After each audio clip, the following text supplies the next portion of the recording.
একটা ব্রিজ যার উপর দিয়ে আজ পর্যন্ত কেউ হেঁটে যায়নি, কোনো গাড়ির শব্দ শোনা যায়নি, তবুও প্রতিদিন হাজারো চোখ তাকিয়ে থাকে।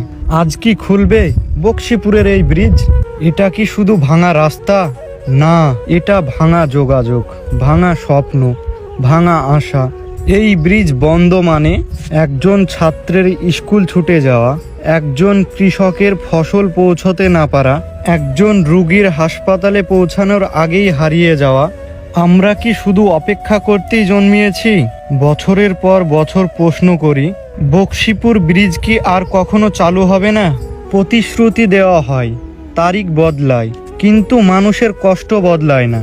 আজও এই ব্রিজ দাঁড়িয়ে আছে নীরব সাক্ষী হয়ে মানুষের অসহায়তার। আমরা ভিক্ষা চাই না, আমরা চাই আমাদের অধিকার। বকশীপুর ব্রিজ চালু হোক, মানুষ বাঁচুক, জীবন চলুক।